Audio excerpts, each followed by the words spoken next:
धनंजय मुंडे मंत्री असताना त्यांना वास्तव्यासाठी देण्यात आलेला सातपुडा बंगला पुन्हा चर्चेत आलाय।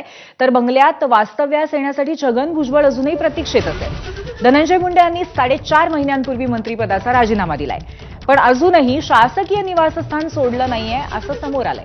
मुंडेंनी 4 मार्चला मंत्रिपदाचा राजीनामा दिला, त्यामुळे पुढचे 15 दिवसांमध्ये बंगला सोडणं त्यांनी अपेक्षित होतं। मुंडेंच्या राजीनाम्यानंतर मंत्रिपद हे छगन भुजबळांना मिळालं आणि 23 मेला सातपुडा बंगल्याचा शासकीय आदेश निघाला, पण सरकारी बंगला न मिळाल्यामुळे छगन भुजबळ अजूनही गृहप्रवेशाच्या प्रतीक्षेत आहेत। बंगला न सोडल्यामुळे धनंजय मुंडे यांना दंड लावण्यात आलाय आणि त्याची रक्कम आता तब्बल 42 लाखांपर्यंत पोहोचली आहे। सातपुडा बंगल्याबाहेरनं आढावा घेतलाय आमचे प्रतिनिधी अजय माने यांनी।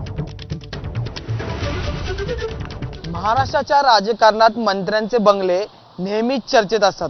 आता पुन्हा चर्चा सुरू झाली ते म्हणजे माजी मंत्री धनंजय मुंडे यांचं वास्तव असलेल्या सातपुडा बंगल्यात। धनंजय मुंडे यांचा राजीनामा झाल्यानंतर तो बंगला 15 दिवसात खाली करणं अपेक्षित होतं, पण अद्याप हा बंगला जो आहे तो खाली करण्यात आलेला नाही। मी याच बंगल्याच्या इथून हा संपूर्ण आढावा घेतोय।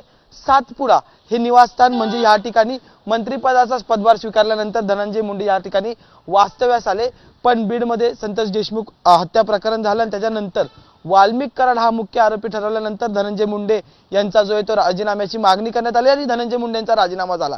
धनंजय मुंडे यांचा राजीनामा झाल्यानंतर छगन भुजबळ यांना ते मंत्रिपद जे ते देण्यात आलं होतं आणि त्या पार्श्वभूमीवर 23 मेला हा बंगला मंत्री छगन भुजबळ यांना देण्यात आला होता, पण अद्याप माजी मंत्री धनंजय मुंडे यांनी हा बंगला जो आहे तो खाली केलेला नाही। त्यामुळे आता माजी मंत्री धनंजय मुंडे हा शासकीय निवासस्थान असलेला सातपुडा बंगला कधी सोडणार हे पाहणं महत्त्वाचं ठरणार आहे। त्यासोबतच त्यांची जी दंडाची रक्कम झालेली 42 लाख रुपये ती देणार का हे सुद्धा पाहणं महत्त्वाचं ठरणार आहे। आणि त्याच्यानंतर नव्याने पदभार स्वीकारलेले मंत्री छगन भुजबळ या बंगल्यात वास्तव्यास कधी येणार हे सुद्धा पाहणं तितकंच महत्त्वाचं ठरणार आहे। व्हिडिओ जर्नलिस्ट अजित कदम सह मी अजय माने, एबीपी माझा, मुंबई।